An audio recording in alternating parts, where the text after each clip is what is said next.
Well, hello. Good afternoon, most likely, because it's got posted at noon. I hope you guys are doing well. We are going to move forward. We just took our test on Thursday, and so we're ready for our next chapter. This next chapter there are parts that are very, very easy. This first lesson is one of those lessons that is going to be a very easy lesson, I believe. Please, of course, me saying that, don't feel bad if you have questions and want to email them. Once again, sorry, let me just refer back to this paper. Hopefully you watched the other video. If you watched them in the opposite order, that's fine too.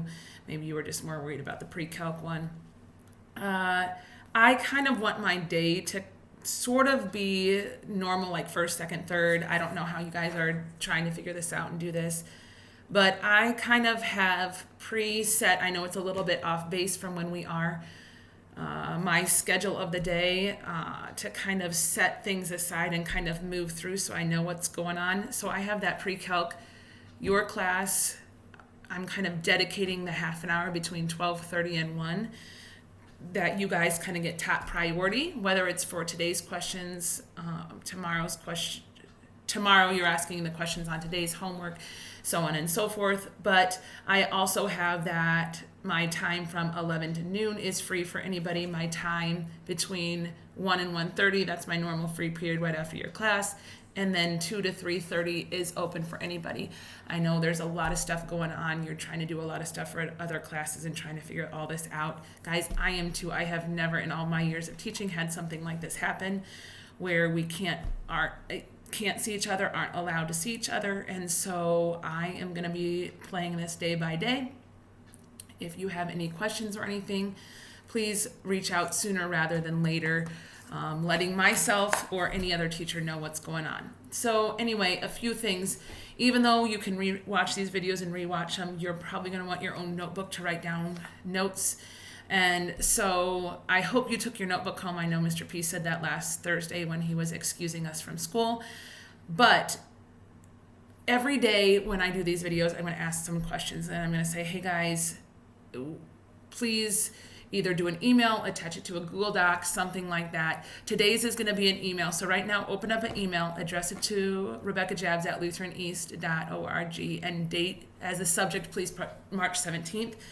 After I ask this first question, do not hit send yet, because there's going to be a few questions as we work throughout our period today. And at the end of the session, I will remind you what the participation point questions were. And so the first question is, do you have a notebook? Do you have a pen? Do you have a calculator? I know Desmos is one we use a lot, and I am going to refer to Desmos a few times today. Guys, you really shouldn't have to use almost a calculator at all. If you need to, I totally understand, but today's homework with the math that you have to do should not necessarily require any sort of over-the-top thinking. It should be something that's pretty easy and quick and you can do without a calculator. But please let me know if there's any supplies you need. I don't know what I can do to try to get them to you, but I will do what I can to try to get them to you. So that's participation point number 1. If your email was open in the back as you were listening to me talk, maybe switch back now. But matrix.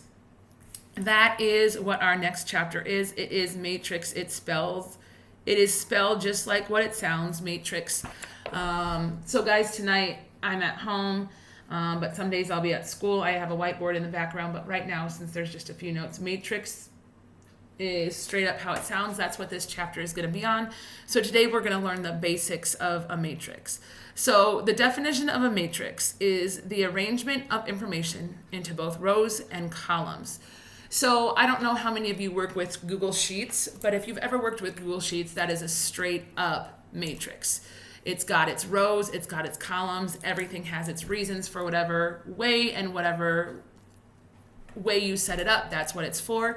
If you look on Classroom, not only did you find this video, there might have been an example or things like that. One of the examples I'm attaching is the example of our boys basketball book from one game. You will see all of their names written in the book. Every other row is a different color. I believe it goes like white, green, white, green, white, green to help you kind of make sure the rows stay in order as you go.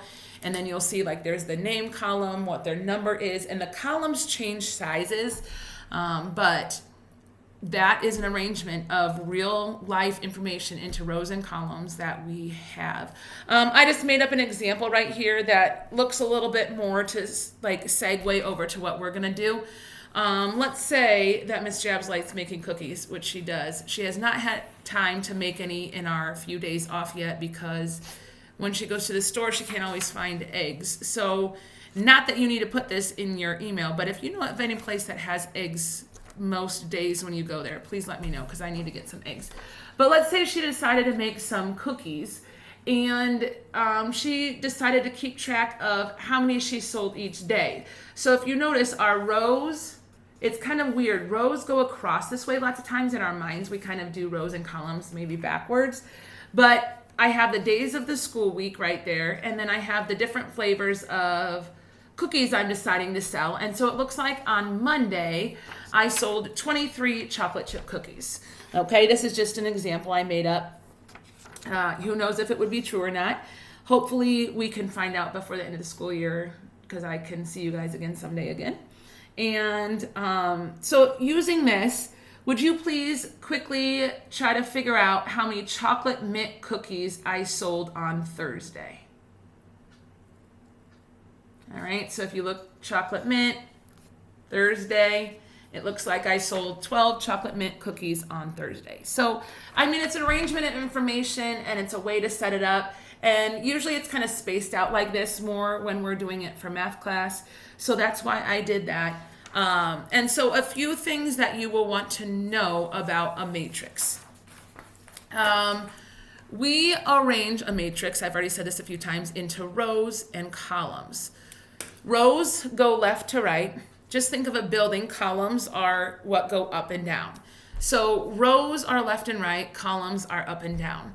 And so because of some things we're going to be doing both today and in the future, we always want to know the dimensions of a matrix.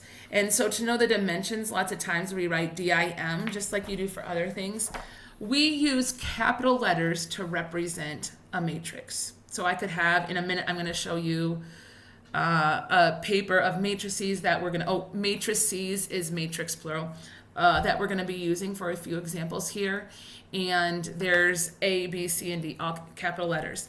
So in just a minute, I'm going to hold something up and I'm going to say, hey guys, what's the dimensions of A? So to write the answer, oops, sorry, the pen didn't quite work right there, it looks like. Dimensions of A equal, and when you write the dimensions, the first thing you always write is the number of rows.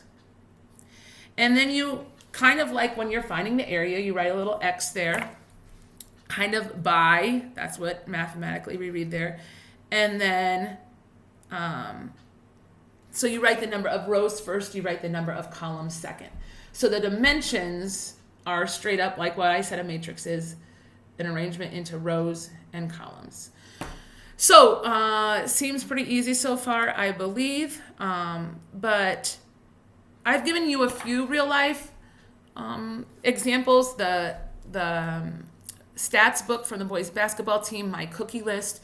I want you to go back to the email that you're supposed to be working and saving to send to me and try to think of a real life example. I'm gonna try not to talk anymore about some real life examples. You really see them all over. I mean, if we were in the classroom, there would be a pretty obvious one in more than one place, but I don't want to give too much away. I want to see what your brains are thinking about and how they're thinking. And maybe I'll say one accidentally before the end of this session is over. But anyway, yeah, so in real life, we sometimes even put things that aren't numbers. Like, for example, in the book, we had names, what your jersey number was, how many points you made. And so there's like repeated numbers in the columns, how many fouls you got, what quarters you played, like things like that. But there's other times where maybe bits of information go into the spots.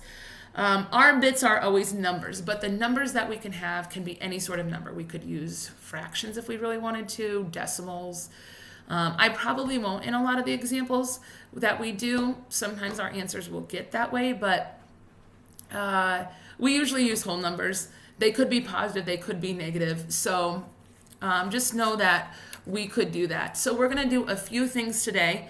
We're going to do what we call scalar multiplication, and then we're going to add and subtract matrices, all of which are very, very easy. So I suppose we should have a few matrices to practice with, and that way we can also practice on the dimensions. So if you look at this piece of paper right here, remember, since this is on a video, you can always hit pause. So if I'm talking too much or over what you're trying to do, you can hit pause. But in your notebook, if you would please copy these 4 down. So go ahead and hit pause, copy these down. So you copied these down, and now my first question for us is going to be to figure out what the dimensions are of each of these. Please remember, rows go across. So let's count how many across we have in A. 1, 2. So in A, we have 2 rows. I'm filling out my paper as I do this. And then columns, remember, go up and down. So look, 1, 2, 3. So the dimensions of A would be 2 by 3. Now you don't always have to write the little underline like rows and columns like I did there, but that was just for the first time. So again, if you would maybe hit pause real quick and figure out the dimensions of B, C, and D. All right, so if you figured out the dimensions of each of those, B should be a 2 by 2, and lots of times that's how I will refer to it in the rest of the class. Dimensions of C should be a 3 by 2, and the dimensions of D would be a 2 by 3. Again, hopefully you're seeing the difference between a 3 by 2 and a 2 by 3. 2 rows first, 3 rows first. All right, so it sometimes gets flipped around, and hopefully our next few periods we'll be able to figure out and make sure that we're getting dimensions well and stuff like that. So number 1, dimensions, hopefully pretty easy. Scalar multiplication. If you think about the word scalar multiplication, or the term, I should say, scalar multiplication, scalar sounds like scaling something up. For example, if you want to make a copy of something and it's not like it's too big or it's too small, you change the size of it, you change the scale. Scalar is a very, very simple multiplication. It looks like a whole number written out in front of the matrix, and therefore pretty much all you do is distribution. Now you got to be careful because you must distribute it to everything. So on this same paper that I'm doing my work, scalar multiplication can sometimes show up very, very easy. It will say something like, please find 3a. Now again, you're referring to this piece of paper right here. So another way it could look, depending on the problem, could be the 3 in front of the matrix like that. Those both mean the same thing. That's 3a. That's 3 written in front of the matrix A. And so now all we do is multiply by 3. So what's 3 by 3? 3 by 5. 3 by 2. You will also take that into the second row. What's 3 times 8? What's 3 times 0? Be careful on that one. And what's 3 times negative 5? All right? And so the answer would be this new matrix right here. Different values, so it's a new matrix, okay? So notice there's really not a lot of work that needs to be shown in what we're doing today. But as long as I'm covering this and talking about showing work, there is going to be homework assigned because we will eventually have some sort of test over this. How I'm going to do that test, I'm not quite sure yet. We're going to kind of come to that hurdle once we get there. But you are going to be assigned daily homework. So after this lecture, you can open up the homework and work on it and submit it whenever you want. But being that today is March 17th, and you're watching the video from March 17th, the participation email, as soon as you're done watching this, you'll email it in. Please try to get that into me by 11:59 on March 17th. 11:59 p.m., excuse me. So it's posted at noon. You have till basically midnight that night to watch the video. If you're watching it right away at your school time, email me right then. As soon as you get it into me, I'll record that participation. But the video March 17th has participation points for March 17th. Get them in on March 17th. The homework that is assigned on March 17th is not due till March 18th.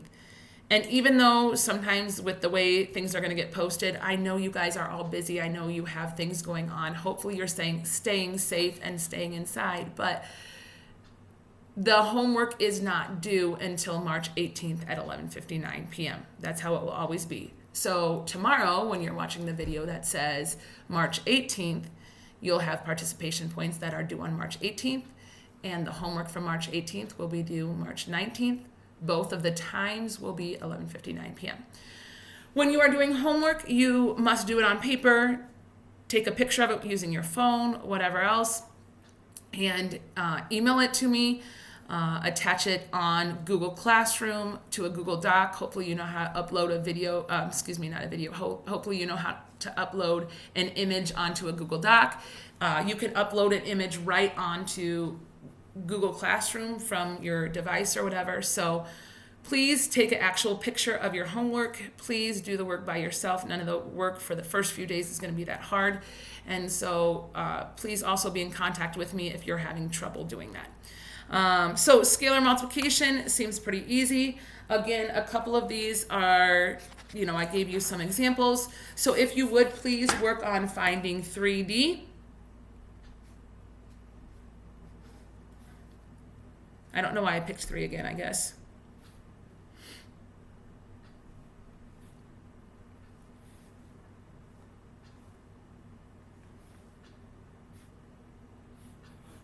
Right? Does not take long at all. So scalar multiplication, pretty easy. Now, if we are adding and subtracting, adding and subtracting is a little bit trickier. This is usually the part of the year when people are kind of get excited sometimes because I tell them that there might not be answers. And they're like, what? And I was like, yeah, you got to make sure you know the rules. And if you can't do it, please tell me I can't do it because of this reason. Don't just leave stuff blank. If you leave stuff blank, I think you don't know. But if you know you can't do it, say I can't do it and state the reason why. So if we are adding or subtracting matrices, the dimensions must match. So again, sorry guys, I got all these papers and I'm moving them around.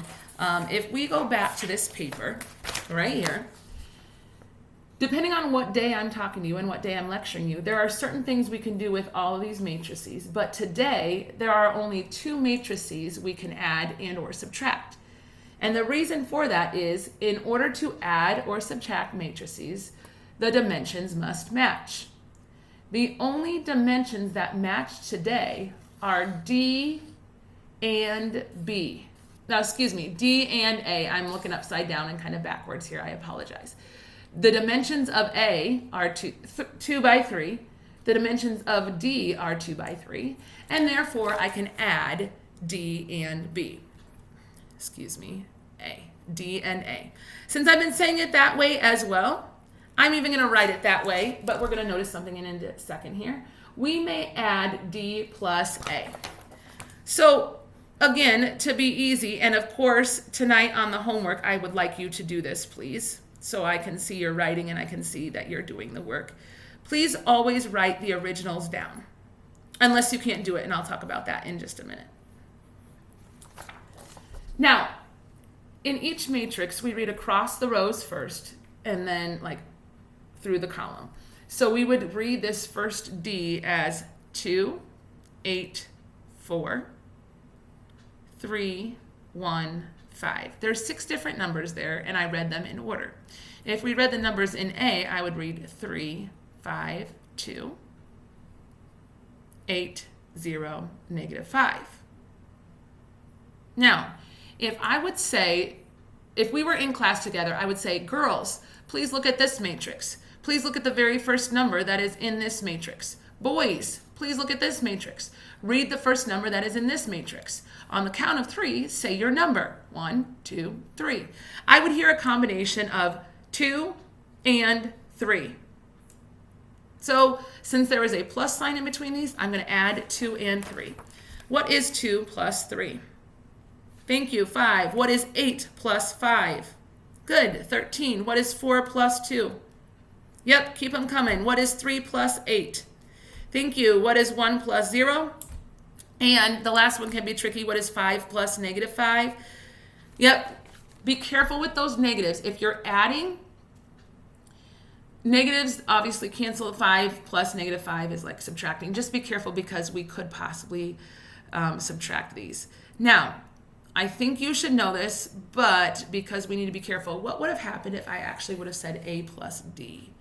Wouldn't we still say 3 plus 2 would just be in a different order?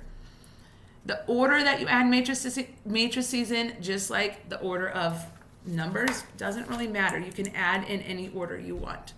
Can you always subtract in any order you want? You have to be very careful with subtraction. It has to go in the order that you want. And so I am going to say let's work on A minus D. Please, again, it will help you out to always write out the originals. It takes just a little bit of time, I know, guys. But please rewrite the problem every time, because there's been times before where people accidentally rewrite the same matrix twice, and then when they get the wrong answer, I'm like, where did this come from? And when they don't write down their work. So again, I wrote this in the order of A minus D. What is 3 minus 2? Right, guys, do you see? Oh, be careful. 5 minus 8, what type of 3 is that? 2 minus 4, again, we get a negative answer. 8 minus 3, 0 minus 1. And please be careful on this last one. Negative 5 minus 5. All right? So just be careful. I know, guys, easy, but can be a little bit tricky. So those were pretty easy because the dimensions matched. What happens if your dimensions don't match? Well, wait a minute. In order to add or subtract matrices, didn't I say the dimensions have to match? So let's look at this. From before, from my first matrix, what did we say the dimensions of A were? Okay, 2 by 3. What did we say the dimensions of B were? Thank you, 2 by 2. Do those match? So when you try to add A plus B, and you write down the dimensions and you realize they don't match, right underneath there you write cannot add, dimensions don't match. So on your homework tonight, there might be somewhere you write cannot add, dimensions don't match. So once again, if we go back to this paper right here, that's why I said we're going to be working with A and D only for the next few minutes, because A and D are the only ones that have dimensions that match. Now, since that would get pretty boring if that's all we could do, I know this might sound kind of funny, but what if you would do 3A minus 2B? I'm going to write it down. I'm going to show you. I'm going to do the whole process right in front of you just so you would know what to do. Oh yeah, what did that 3 in front of A mean again? Very good, scalar multiplication. Now that is the problem we practiced earlier. And so right here we found out that 3A equals 9, 15, 6, 24, 0, 15. So if you want to copy that one down already, I would recommend, if you have already done work on a problem, don't redo the work. Use your work from previous problems to work through it. All right, would you please figure out, again, oh, I'm sorry, guys. I should have said 3D before.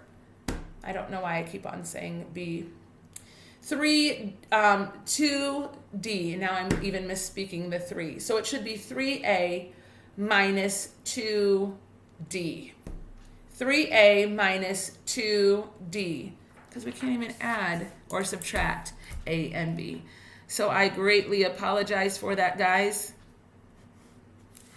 What's 2 times 2? What's 2 times 8? What's 2 times 4? What's 2 times 3? What's 2 times 1?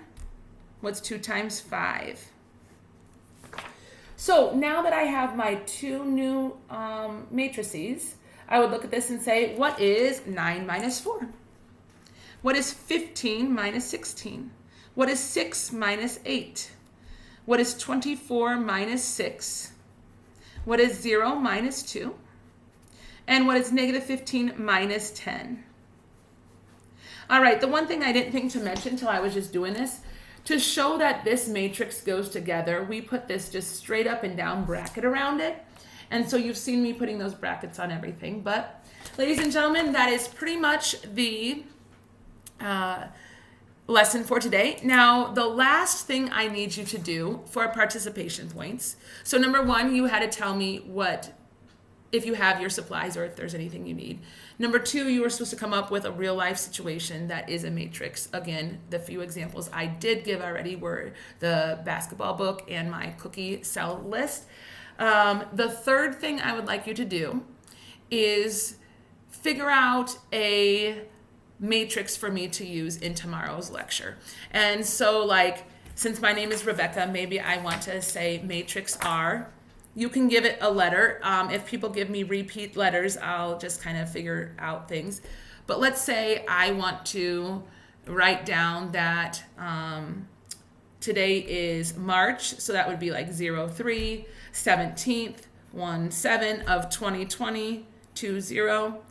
So I could write a matrix that's like that. Maybe the numbers have reasons behind them. Maybe they don't. Maybe you're like, oh, I want one of them to be negative. So maybe I could even do 03 for March, 17 for 17th, but make the 7 negative, and then 20 for 2020. So again, please look through the homework if you need to rewatch some of this video because just to make sure it's clarified and stuff like that. But you should be able to do the homework now. And please, if you had watched this and were looking at it and have any questions, please make sure you ask me any questions. Thank you.